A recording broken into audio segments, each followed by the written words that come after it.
Good morning, everyone, and welcome to the 2018 Legislative Breakfast. We're so glad that you chose to spend your morning with us, and we're going to try to be as efficient as possible and get everybody back to your offices. So what I'd like to do to start with is ask everyone to stand, and we're going to say the pledge, and I would like to ask Jordan Wade to come up to offer an invocation afterwards. I pledge allegiance to the flag of the United States of America and to the republic for which it stands, one nation, under God, indivisible, with liberty and justice for all.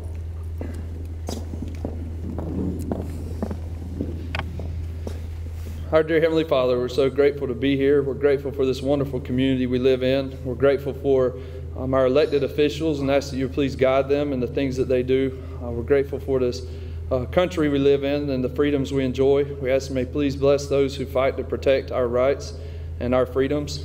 Please bless this food that it may nourish and strengthen our bodies and do us the good we need. And we ask for these things in the name of thy Son, Jesus Christ. Amen.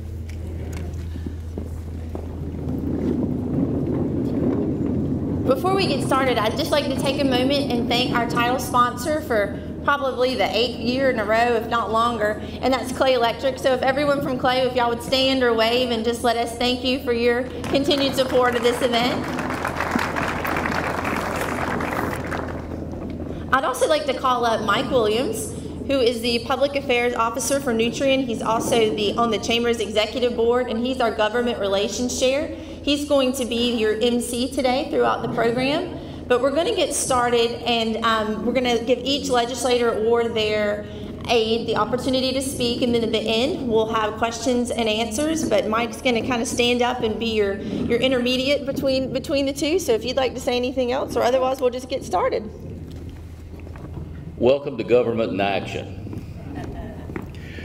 We're going to start off today, and we're going to ask Senator Rob Bradley if he would come up. Does everyone here know Senator Bradley? Good to see everybody. Okay. Here you go, Senator. How you doing, buddy? Good, sir. Good to see you. You too. Good morning. I'm Rob. I'm your senator. I know many of you in the room, but for those of you who perhaps have not had an opportunity to get to meet or know, I am a fourth generation Floridian who lives in Fleming Island, just south of Orange Park in Jacksonville. And my district is actually the largest Senate district in the state of Florida. I represent 11 counties, including Columbia. And so it's quite an honor, of course, to be your senator. My district runs from the St. Johns River, which is, I live about a block off the St. Johns River, all the way to the Gulf of Mexico, Dixie County. And so it cuts a swath really across north central Florida, and I pick up many of the counties from all the counties from Clay County to Dixie, with the exception of Alachua. And one of the benefits of representing that area of the state is, one, these are my people. I grew up here, I grew up around this area, and the concerns and challenges that Gilchrist County deals with, or Clay County deals with, or Columbia County deals with, are generally the same. A lot of the same challenges are uniform across North Florida. So I feel like it certainly fits well, glove in hand, with my values and the things that I fight for in Tallahassee, being able to represent the area that I represent. And an example, for instance, I served as the appropriations chairman in the Florida Senate this year. I was very honored to do so. And one of the issues that has always been of concern to me is how our, not to get too wonky, kind of a policy guy, but the per student funding formulas that we have in the state of Florida. Every county doesn't get the same amount per student. It's a very complicated formula, and I have always argued and felt as though the counties in certain areas of the state are not getting their the per pupil funding that they deserve. The formula is based on cost of living and these sorts of things, and so a county like Miami-Dade would get more per student than another county. Well, I made it a crusade of mine to try to address that, and we were successful this year. And for instance, the net effect was in Columbia County, for instance, your school district received about $500,000 more than you would have under the old formula. And most of the counties, if not all of them in the area that I represent, received more funds vis-a-vis the formula than they did in the past. And that, to me, is the type of thing that when you have a representative or a senator on your behalf looking out to make sure that all of the things that government does is treating everyone fairly, particularly those who don't have as many representatives as senators as some other parts of the state. I think that's it's almost doubly incumbent on Representative Porter and myself and others to make sure that we fight to make sure that we are treated fairly in our state government and, of course, with our federal representatives and our federal government. This year in the legislature was a challenging year. Because about halfway through session, we were all floored, shocked. I'm the father of 3. One is about to graduate, or one just graduated from Fleming Island High School and is going on to UF. And I have another daughter at UF and one who just graduated from North Florida, a boy, Connor. And so when Parkland happened, I think we all thought, but for the grace of God, it could have been one of our local high schools.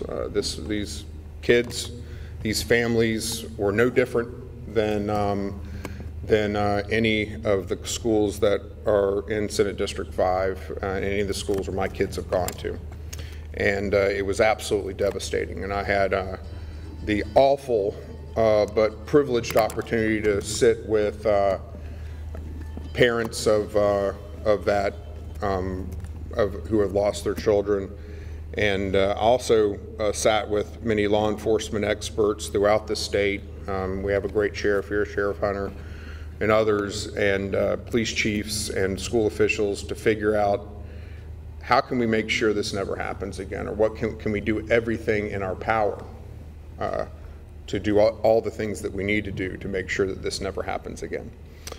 Because it was, I still remember when I found out, because I was in session at the time, we were working on the budget, putting it together, and I was told by our sergeant at arms who handles security that, that there had been a shooting, and I went off to dinner, but at the time that we didn't have information about what had happened, and the initial preliminary wrong indications were that there was a shooting, but no one had died. That was just wrong information. And when I got to dinner, I was sitting, my wife had come over to visit for the evening during session, and I looked down at my phone, and it just flashes across there, 17 dead, 14 kids. And I'm usually not really a outwardly emotional guy, but I just started crying, like sobbing. I was like, because you knew everything was different from that point forward. All the things that we had read about in the newspaper had come home to roost here in Florida, and it was devastating. So we went about, meeting with all these experts that I described. The families were looking for solutions. A lot of the political drama that you see playing out as we move into election season at the time, people just wanted solutions. We were not, there were some who tried to make it about some things, but we were just looking to keep our kids safe. And I think we came out with really the most comprehensive approach to school safety that any state has ever attempted or tried, and including a number of provisions that will inure to the benefit of the children in Columbia County and all the counties. We're going to be developing best practices for what we call school hardening, and We want our safety experts to tell us what that means in terms of having one entrance and these types of things, and making sure that there are the appropriate resources in place to fund those throughout the state.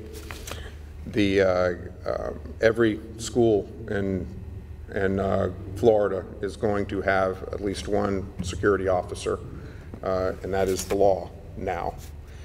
We funded very aggressively mental health training for the schools throughout the state to make sure that when they had somebody like Nicholas Cruz, who was the murderer in that case, you know, when it happened, everybody's like, well, that was Cruz. Everybody knew it. Everybody knew that Nicholas Cruz was the guy who did it before they even picked him up. And so when something like that is in your community, there needs to be protocols in place and sufficient things in place to address it aggressively.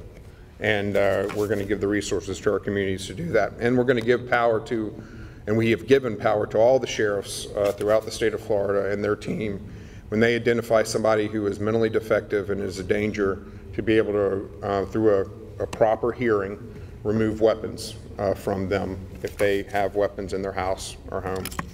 And so I think, and we did several other things like a mobile app that all the kids in our schools are going to have now, that if they can report anonymously if there's somebody like Cruz or somebody else in the schools to the proper authorities, and get the help that is needed before something like this happens again. So that in the entire effort was $400 million, and that's just the beginning. We have a Stoneman Douglas commission that has been stood up that is going to review what happened, hold accountable those who didn't do their job, and furthermore give us recommendations going forward for how to build on one of the things I just described this past session. But we did a lot of things this session, and the economy continues to move in the right direction. We again cut taxes so that we've now, since I've been there, had a total of $2 billion of tax cuts, which is, when you juxtapose that with the state of New York, for instance, whose state budget is literally twice the size of the state of Florida's budget, and we have the same population as New York. You can see that there's different approaches that we take in Florida to some of our sister states around the country. And I think that is going to inure to our benefit as the economy continues to grow and we continue to attract job creators and money to our state, and we're growing like wildfire. And Columbia County, I mentioned the school funding issue, but certainly we did some State Road 100 resurfacing projects, CR 242 resurfacing projects, over $5 million in state dollars headed this way. And I know those were things that were important to those in the community. We also had some money for our fairgrounds to deal with some of the drainage, and that is money that was included in the budget because it was brought to my attention that, and Representative Porter's attention, that that's something that was important to our community. So when it all comes down to the story being written about this session, though, what I will always carry with me is what we dealt with when it comes to school safety and making sure that we started a real conversation, not just political rhetoric, about how we can make sure that our children are safe in their schools going forward. And you know, I think that when you look at DC versus Tallahassee, we balance our budget every year. If the revenue's higher, we send some of the money back to the economy in tax cuts. We had record K-12 and higher ed funding this year. I'm a big environmental guy, $100 million for Florida forever. But at the end of the day, these are all important things and things I think we can all be proud of as citizens in Florida, that we have our priorities straight, and you know, we aren't printing money to pay the bills like they do in DC. We spend the money we have. But at the end of the day, what I will always take from this is the beginning of making sure that we keep our kids safe moving forward. And with that, I want to apologize. First of all, I want to recognize Daniil. I understand you have a new opportunity. Is that correct? Congratulations to you. I think Daniil has had this job for, what, 8 years, did I understand? And has done a wonderful job. And I always enjoy working with you in the issues that affect Columbia County. And congratulations on your new endeavors. And I want to apologize, but I have to go to a family funeral, so I'm not going to be able to stay for the remainder of the presentations. It's an honor to represent Columbia County, and thank you for that privilege. I have 2 more years left in my term, and then I will be done. That will be my 7th and 8th year of service, and with term limits, I will be completing my time of service.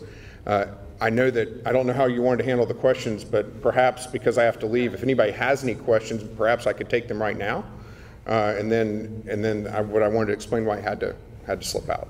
So, does anybody have any questions? See, we did such a good job that. All right. Well, thank you. Thank you so much.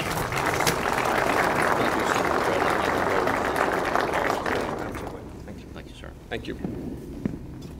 Senator Bradley does a great job representing us, and he has a huge duty as the Appropriations Chair. Our next speaker will be someone who really needs no introduction as well, and that is Representative Liz Porter.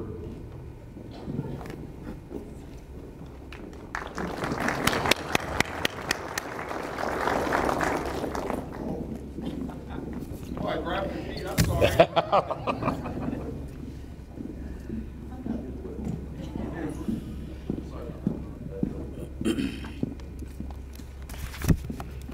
Thank you, Mike, and thank you to everyone who is here today. Just want to say, this is it. This is my swan song, folks, and I see this big smile on my face. I am going to head back into the world of anonymity, and I'm going to enjoy my grandchild, soon-to-be grandchildren. I have another one coming in July, and I'm just going to kick back and relax a little bit. But I do want to say thank you for allowing me to serve not just Columbia County, but the surrounding counties as well. It has really been an honor, and I thought I had a lot of friends before, but I've certainly made a lot more friends, and some that are very near and dear to my heart, and will always be my friends from here on out. I have very much enjoyed serving with Senator Bradley and the senators before him, what with redistricting and senators terming out and that sort of thing, but they've all been fantastic to work with. It's been a challenge sometimes. The last 2 years were a particular challenge. Felt like I fought the good fight though, and saved some things that I desperately felt needed to be saved, especially in regards to college funding and keeping the colleges whole. But I want to thank all of the business folks here in our community and in the other communities as well. You guys are the ones that keep our economy running. And I don't care if you're big businesses or small businesses, you keep our economy running, and it's always heartening to see this room full of people and know that you guys care about what happens to our community and the people that you employ and the people who live here. That is, that's one of the big reasons I got into this, is because I understand it's not government, and I'm not trying to bash any government people here. I'm one of you, but what I'm trying to say is that it's the small and medium-sized businesses, especially in this country, that keep the economy going. Those are the ones that employ folks. Those are the ones that grow their businesses and invest in their communities. So I want to thank you all for your support, and the Chamber for its support over the years, and the involvement with the Ichetuckney Partnership and the Springs Awareness, and our legislation every year that we filed making April Springs Awareness Month. So just a few a few little comments about what we as an office have been able to accomplish over the years. And I certainly do not take full credit for this. I never have, never will. This was a joint team effort. I could not have done it without my staff. Kobe Adams is back here. Kobe, wave an arm. Robert Roach is back here. And Sherry Van, who is also my district secretary, could not be here. She is out of the state right now, but her husband, Mark Van, is standing in for her. And I could not have done what we did without that team of people. So some things that I really had near and dear to my heart that we have been able to accomplish, and some of them took multiple years, but you know, that's the way it works. When you have good legislation, it typically can take 2 to 3 years. But that just means that it's good legislation because it finally made it through. It did not die. And sometimes it does die and you have to come back and hit it again, and usually that's because of funding or lack thereof. But some of the things that we managed to accomplish was the cross-boundary legislation for the water permits. And it's kind of gone into the background the past couple of years, but if you remember, there for a while we were really, really concerned about the amount of water that was being drawn from the east, particularly the Jacksonville, Brunswick area, and how it was pulling the water in that direction, and how we have been very fearful about what it was going to do to our lakes and our rivers, and in particular our springs. Well, that was, I think, a 3-year process, but we finally got it through with the cooperation of the Suwannee River Water Management District. And so now other districts that are adjacent to us, if they feel the need to hand out permits to whoever asks for them, then they have to prove that issuing that permit is not going to damage our water bodies in this district. So that was, you don't know what a huge victory that was, because boy did JEA fight that. No reflection upon you guys, none at all. You would never do that, I understand. But JEA did, and it was a big fight with the East Coast over there, but we won, and that was very important, especially for the Ichetucknee. Something that also took a couple of years, and it's not entirely finished yet, and I'm hoping that someone will take up the mantle and continue to carry this forward. And you've probably heard me speak about it before if you've been to any of these kinds of functions, was what we called the Leo's Law, or Leo's Law. It's some autism legislation, and it was prompted by the unfortunate circumstance where a young boy over in Suwannee County with autism wandered away from home, and they did not find him until it was too late. Unfortunately, autistic children are drawn to water. They do not recognize where they're in dangerous situations, like traffic. They tend to hide from strangers, so when the police or others were out looking for them to bring them home, they would hide in the bushes, they would run away. They're fearful of strangers. And a lot of them are not even communicative. They're very nonverbal, or they can be. So the legislation, and we did get the pilot program passed and funded, and that pilot program gave wearable devices to some of these kids and young adults. Kids are going to grow up, even the ones that have autism, so some young adults. They were given devices that they could wear. And police departments in these 3 pilot areas around the state were given a device that could locate these wearable devices if someone happened to what they call elope. And that's very common for autistic folks. They tend to just run off because, again, they're not aware of the danger. So rather than having a multi-day, multi-million-dollar search that may not even be fruitful in the end, these devices have helped authorities find these children and these young adults who have eloped.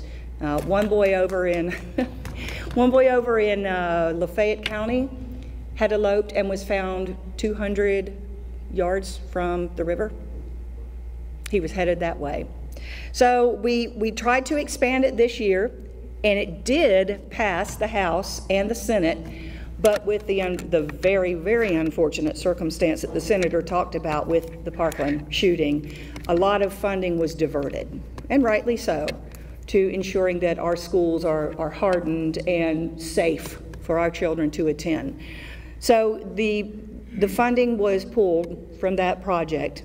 But as I said, I am hopeful that folks that follow me in the future who are very interested in this will continue to carry that forward, and you know, would one day love to see it expanded even to folks who have dementia, Alzheimer's, and not just be restricted to, you know, to young children, because I mean, even here in Columbia County, we have an instance of an elderly lady who was never found that wandered away from home.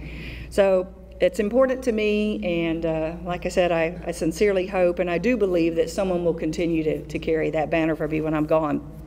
As I said, this was a difficult couple of years for the college system. There was a lot of push to take away funding from the college system, to take away the ability to provide four-year degrees at our state colleges, and a push to just sort of give a carte blanche check to the university system. Trust me, I'm all for university. I went to one, but not all children want to or are destined to go to a university.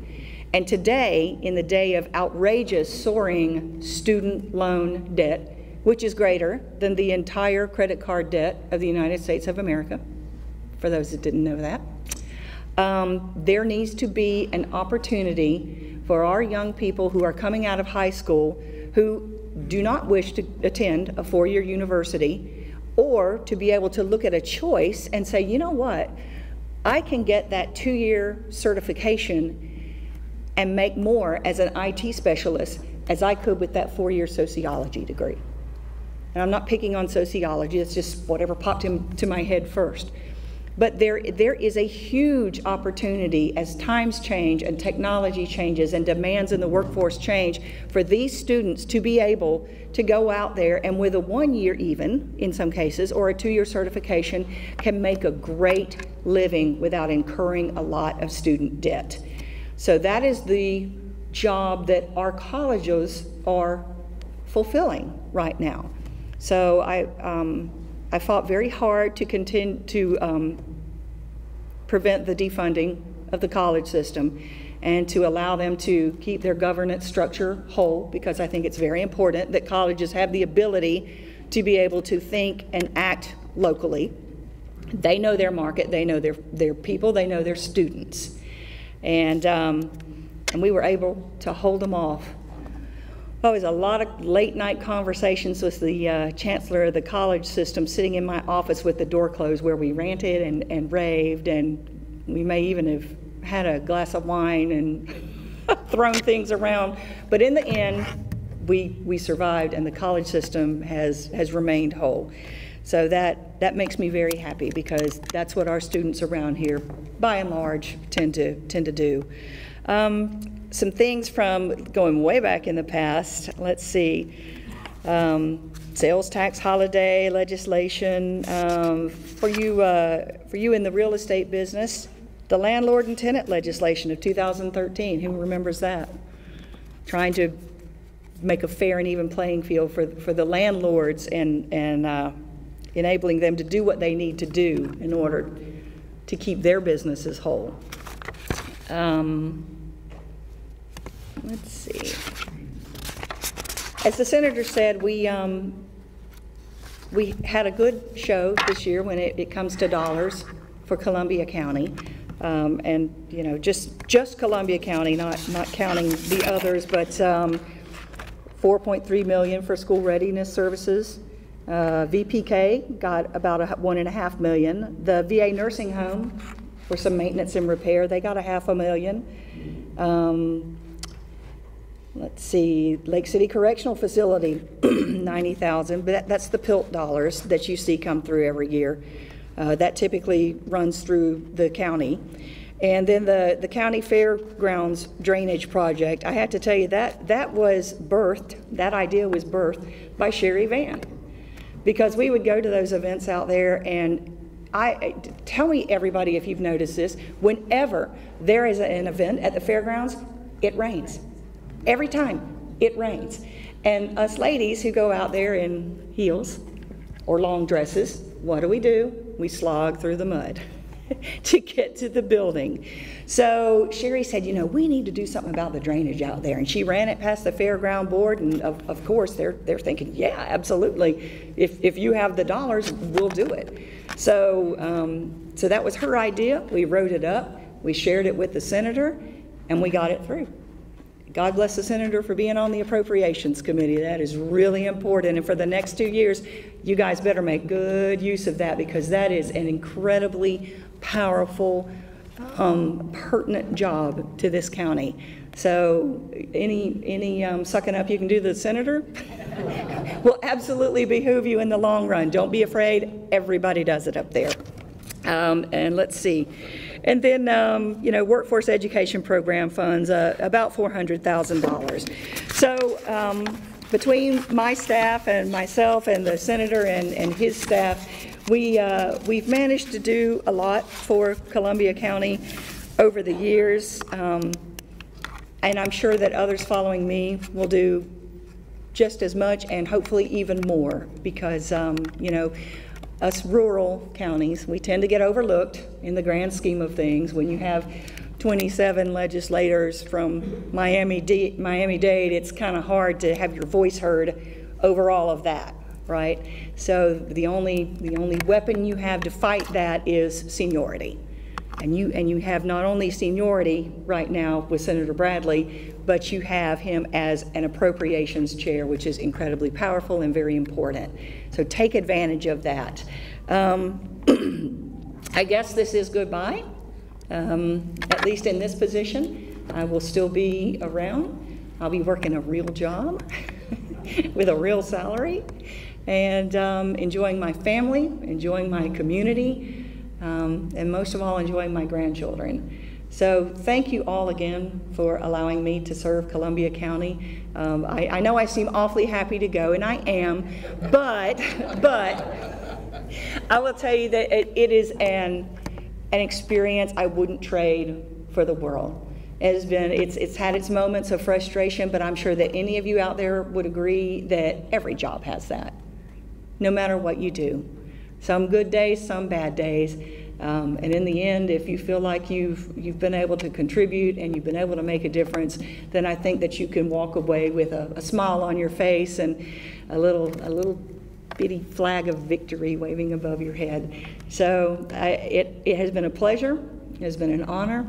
I have been happy to serve here, and now it is time to hand off the reins to someone who will be true to our little county's overwhelmingly conservative principles and fiscally conservative principles, and to continue to ensure that our state, unlike the federal government, keeps a balanced budget and doesn't harm the people that live in the state and doesn't put debt onto the backs of the citizens. So with that, I give my farewell to all of you, and I will see you around. Take care.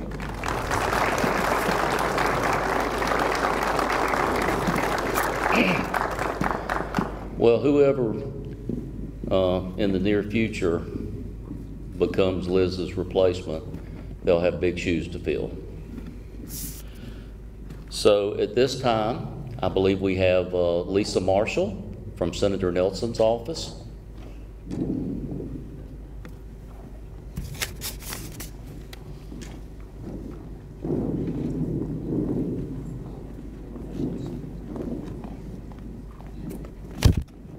Wow, good morning. Y'all are for quiet.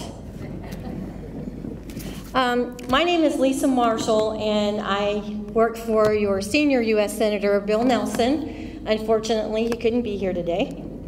But I do have some information that I hope is helpful for you all. I love coming to my chambers. I'm very fortunate. I cover North Central Florida. I have 11 plus counties, and it gets a little crazy sometimes, but I have to tell you that all my chambers in my counties are so helpful, and they are working hard to help our businesses and our communities have a good quality of life. And that's something we all have in common. And so I'm very appreciative that you all invited me out today, and the senator, and I hope some of this information is helpful. Also, if you want my phone number, I'm gonna give you my cell number. Y'all ready? 407-506-4894. Anytime you all need information or have questions, I will be glad to take your call, text me. I actually work from home in Sumter. Y'all know where Sumter's at? Nobody knows where Sumter's at. It's where the turnpike starts. So I'm up and down 75 all week. And like I said, I'm just a phone call away. I'm glad to help any way that I can. Back in March, a spending bill was passed. I know that the representative just referenced the federal government and how we love to spend money, right? So the good news is that some of the money that came out of this and that the senator fought for is hopefully very helpful for folks here. One of the things is that there was an additional $125 million to help citrus screening, and additional monies from USDA. I think it's about, this says 2.36 billion, so that must be right, for USDA for ag producers to recover after the hurricanes. So